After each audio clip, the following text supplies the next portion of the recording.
Сас вақалары ақта тариф етмеге азырмыз. Студияда мен Сутын Истакаева çalışам. Хайырлы ақшамлар.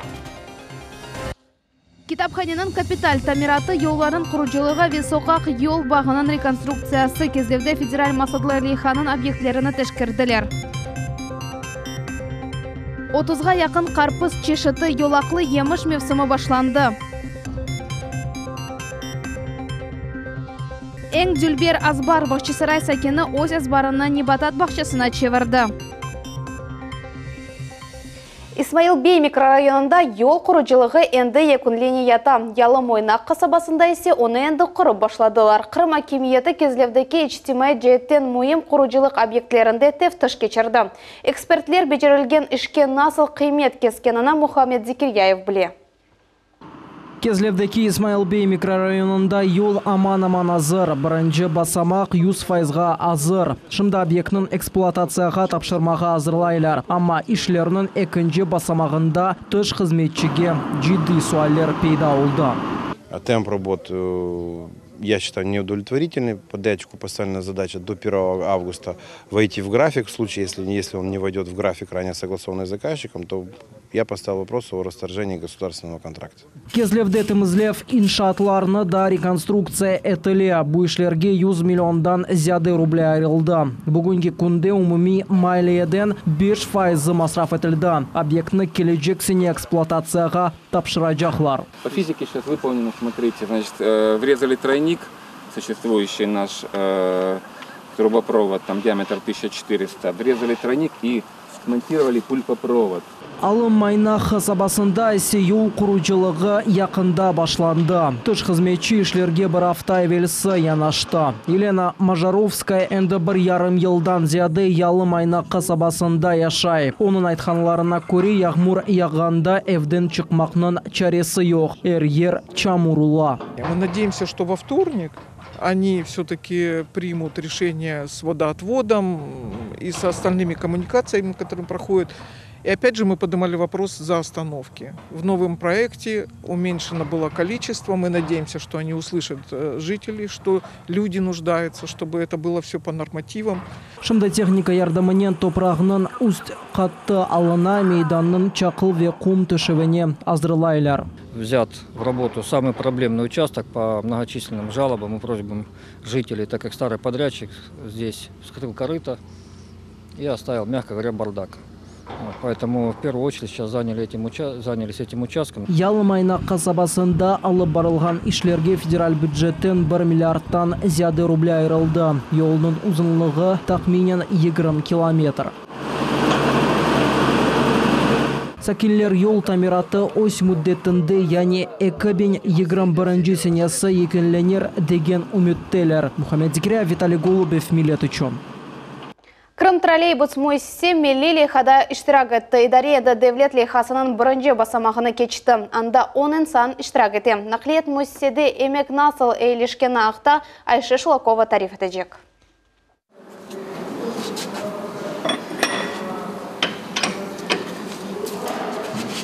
5-ші разряд челенгері Александр Марцинкевич күнлік троллейбусының тешкіруыны кечере. Көпчеклерінің диагностикасындан башылай. Sonra чухурға туше юрсетечі қысмыны вет дюменіні тешкіре. Мы делаем ежедневный осмотр. Мы осматриваем в день бригады где-то 120 троллейбусов. И они все выходят на линию. Троллейбусның yolcularına onun yaxşı çalışqanında şübeленмеге керекмей. Машинаны рейске мутихасыслар тақымы азырлай. Темізліктен ве троллейбусның тешкірілуінден сон айдавчы оны плацқа айдай.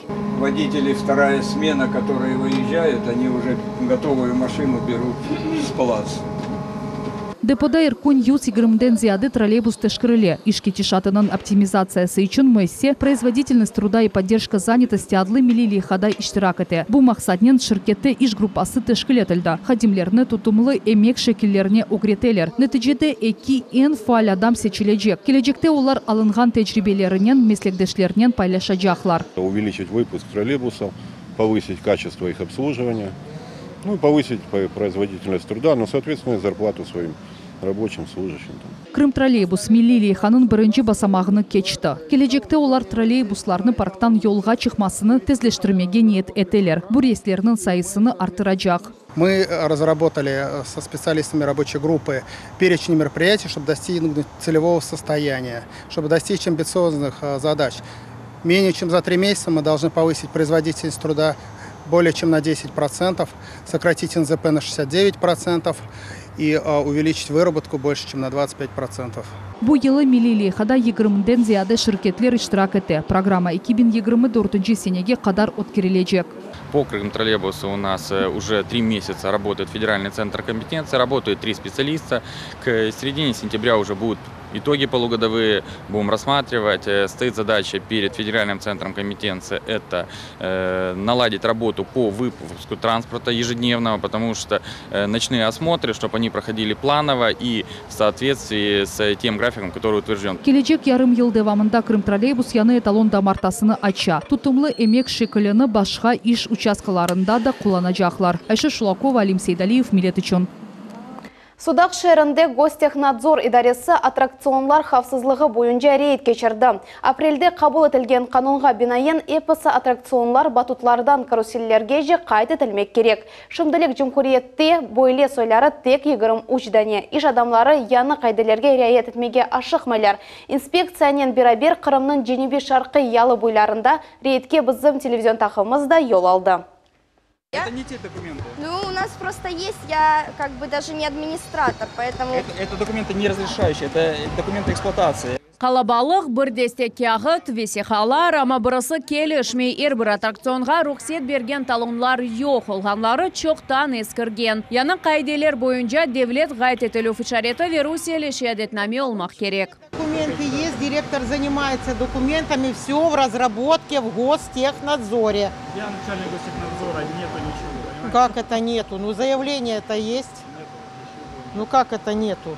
Тешкері судақ шерінде кече. Девамлы субеттен сон біз Экленжелер паркның сайбыне бойлы суал берді. Апрельнің 9-дан яны қанун çalışып башлаганы ақында білесіз ме? Она көре бір аттракцион батутлардан каруселге же қайт етілмек керек. Да, наверное, знают. Дирекция, наверное, знает. Что я могу сказать? Максимально активизируйтесь, собирайте документы и приходите, подавайте в инспекцию, потому что однозначно вам надо перерегистрироваться. Примите к сведению. Не проблема, Хорошо, все да. сделаем. Не Все сделаем, какой срок нам, сколько дней, что, чего. В ближайшее время. Вот вы правильно говорите. Шернің меркези пляжында да айны более вазиет. Бізім телевизион группамыз бұл пляжда тахминен 40 даққа болынды. Бұл вақыт ішінде бұл байырчықларға бір кемсе яқын келмеді. Тек өз башымда юынған бағлалар. Оларны бір кемсе незарет етмей, оның үшін яраланмақ бір шейдегіл. Ama kanun boyunca çalışkanlar da var. Misal olarak Судақ şehrindeki akvaparkının attraksiyonları devlet gayet etili işaretlerini elde ettiler. Вручаю вам свидетельство о государственной регистрации аттракционной техники и государственный регистрационный знак. Спасибо. Мында 14 аттракцион çalışa, onların hepsi turistler için хавсыз. Все отдыхающие, которые так или иначе эксплуатируют эти аттракционы, могут теперь, не боясь за свою жизнь, отсканировать такой знак и перейти по этому QR-коду на сайт Министерства сельского хозяйства Российской Федерации и убедиться в том, что данная техника, данный аттракцион действительно зарегистрирован, и он не опасен, и он законен. То есть его можно эксплуатировать безопасно для своего здоровья. Yılda bir kere iş adamları Gostexnadzor idaresine attraksiyonlar хавсызлығы hakkında ekspertlerinin neticesini göstermek gerek. Аквапарку нашему 18 лет. Все работает на 100%. Проверку мы прошли, знак получили. Kırım'ın Gostexnadzor ibaresinde tebiyelenirler. Kanun boyunca çalışmaya isteyen iş adamlarına para cezaları tayinleyecek. Elmas Blakimova, Sevilla Mimetova, Vera Mazana-Levapov.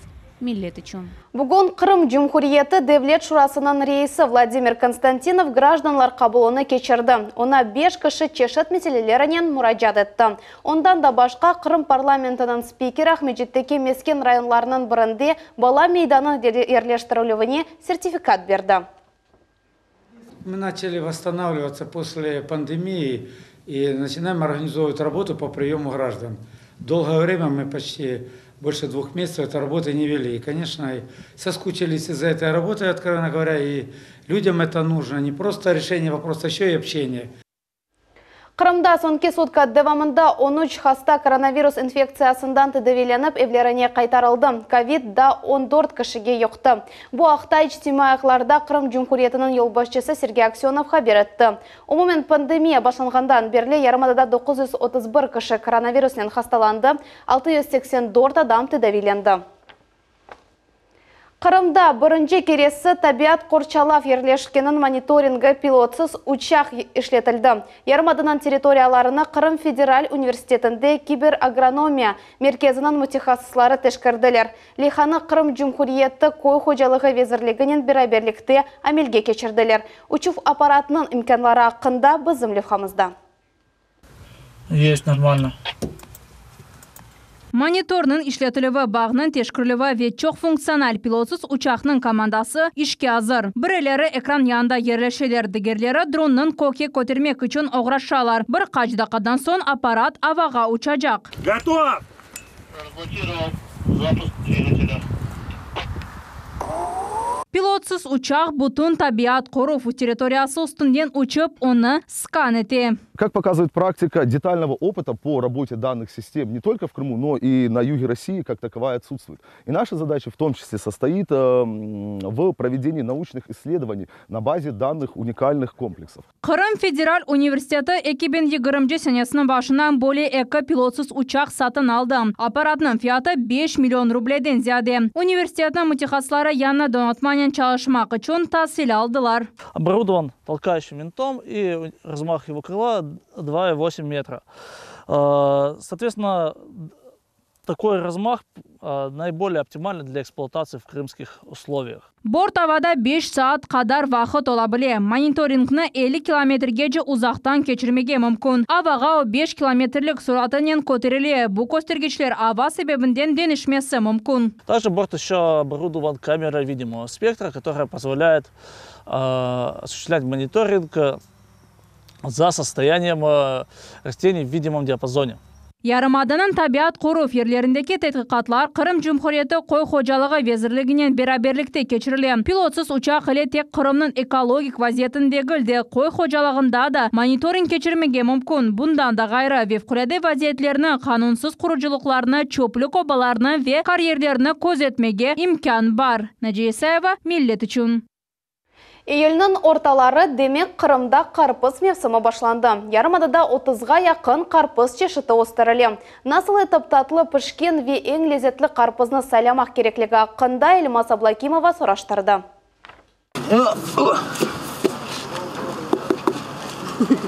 Поехали кушать. Қырымда қарпыз мевсімі башланды. Ахмеджетнің базарларында бұ емешінің 30 чешіті сатыла. Оларының арасында сары ве қара деп атланған сойлары, бейаз йолақылы, ері ве юфақча қарпызлар бар. Ух ты, даже лопнул. Показатель спелости арбуза. Базарда ең çok сатылған чешітлер арасында ади қарпызлармен бәрабер бычье сердце, драконий глаз ве лунный яни ай қарпызы ерлеші. Олар башқаларына баққанда татлыча сайыла. 1 килоның фияты орта дәрежеде 15 рубледен 30 рублеге жете. Күнде 5 тақта үстінден 1 тоннаға же қарпуз сатыла. Я обычно полосатый беру. Говорят, что это говорят слаще, да. А цена как? Ну что, цена нормальная, я считаю, 30. En tatlı karpuz bakçada, yani Osken yerinde değiller. Оларны tamam tarladan satın almağa da mümkün. А мы можем вот прямо сейчас попробовать какой-нибудь из арбузов? Например, вот этот. Например, этот. Ух ты. Видите, хотели вырезать треугольничек, но такая зрелость и спелость. Он прям сахарный. Пожалуйста. Спасибо. Угощайтесь. Вкуснее, чем во всех магазинах. Қырымда қарпызлар эсасен Шимали Гарби тарафта сачыла. Ақшейх районында бұ 12 гектарлық тарланы бақча емішіне айырдылар. Бұ ерде бірден 3 чешіт асырала. Эрте пішкен Юлия, ортанчы арестант ве кеч пішкен атаман. Ну, были некоторые трудности. 3 раза заморозки ударили. Побили, пришлось пересаживать это все. Ну ничего, справляемся потихоньку. Вот сейчас на этом поле находятся детки, но они вырастают до 15-18 килограмм. Yolaqlı yemiş mevsimi de 2 ay devam edecek. Bu vakitte karpuzga toymağa mümkün olacak. Safiye Şukurova, Elmas Ablakimova, Vitaliy Golubov, Millet için. Qırımның Qavmiyat, yani etnografiya muzeyinde etnograf kunune bağışlanған sergi açıldı. Bu yerde muzey fonduna yakın vakitte koşulgan kıymetli bakşışlar taqdim etildi. Bu sırgalar ve dogmeler kolleksiyası. Olar 18-19 asırga ait. Сегодня на выставке представлены коллекции, которые передаются музею в дар. Qavmiyatçılar o Zenat bayramını 70. senelerden beri kaydeteler. Bu konu Rus etnografı, siyasetçisi, antropolog ve biyolog Nikolay Mihluka Maklay'nın doğan konu şerefine bağışlandı. Muzeyde Meri Nikolskaya'nın tədqiqatı ve Cima faaliyeti taqdim etildi. Bu Kırım'da eksponatlar cemiyetinin birinci reisi edi. Sergide foto malzemeler ve Kırımlı Estonlar kolleksiyalarının tarihi boyunca vesikalar var. Мы дарим свои архивы, которые 17 лет собирала Мэри Рудольфовна Никольская, бывший председатель Крымского эстонского общества. Güzellik bizim etrafımızda. Bakçısaray şehrinin sakini o'zining azbarını cennet köşesine çevirdi. Yüzlerce çiçek ve çalı onun evinin ok ko'rinishini yaraştıra. Güllegen azbarını Naciye Isayeva da barıp ko'rdi. Kerakli evni bizim televizyon takımımız birden taptı. Buna petunya çiçeğinin bezetilgen pencereler ve sokakның ortasında açılgan oazis göstergich oldu. Bizni kapıdan evnin sahibi karşılap aldı ve memnuniyet ile çiçekler kırlalığında ekskursiya geçirdi. На днях у меня расцвела вот такая лилия крупная. Тоже, как говорится, по-своему очень красивая. Герани разноцветные окраски. Тоже все выращивала сама с семян. Lale, papatya ve nazlı çiçekler ile töşelgen kılım kunler kızı başlanğanın azbar, çeşit renkli çiçeklerden tolup ketdi. Olarның içinde petunya çiçeği ayrılıp tura. Bu dürbellik arasında egzotik isimlikler de var. Labelia, gортензия, гибискус кибелері. Bu tereklerinin yaşı 8 yılga yetken. Здесь вот есть низкорослые чернобривцы, они тоже хорошую окантовочку дают, красивую. Вот этот гибискус древовидный, очень тоже красивый, необычный, как говорится, он цветет до самых морозов. Çeşit renkli ve nazik kokular barının başından kuzunun sonacı kuvandırıp tura. Azbar kışta da yeşil tura. Декоративная шелковица. Очень красивая тоже. Она, правда, не цветет ничего, но у нее сама красота в том, что она как вот плакучая ива, у нее веточки вниз опускаются, все. И на ней очень много шелковицы бывает по весне. То есть у меня и дети наедаются, и все, как говорится, сколько тут осыпается. Вот даже сейчас можно вот собрать. Вот, например, вот смотрите, вот еще осталось. Kadının böyle güzellikle istidatı balıktan belli oldu. Ona numune olarak anasıydı. Akayga çıkanın kız öz azbarını küçük nebatat bahçesine çevirdi. День-два меня дома не бывает, и я когда вот прихожу, я вот смотрю на цветы и понимаю, что они уже поникшие какие-то, более тусклые стали. Такое ощущение, как будто они просто, или я не знаю, может я сама себе так думаю, как будто бы они скучали без меня. Çiçeklerini kun bakmak gerek, olarını suvarmağa, çevre toprağını yumşatmağa ve gerek olsa ilaç kullanmağa. Ona bütün ailesi yardım etti. Korantanın en küçük temsilcileri de arta kalmay ama en esas yardımcısı bu onun Akay'ıdır. Я счастлив, приезжая домой, и в любом случае, заходя во двор, я вижу, что оно все цветет и пахнет, особенно вечером все эти ароматы петунии. Мне нравится, поэтому я и поддерживаю. Elvina öz azbarını 13 yıldan beri bezete. Bu işke bütün kun kete. Gelecekte daha çok aileler var. Onun için Elvina yaz mevsimini maksimal şekilde kullanmağa tırışa. Naciye Isayeva, Sanzivadinov, Millet için. Bugünkü bu yapısı haberler Millet telekanalından ayrılmanız. Hayırlı akşamlar.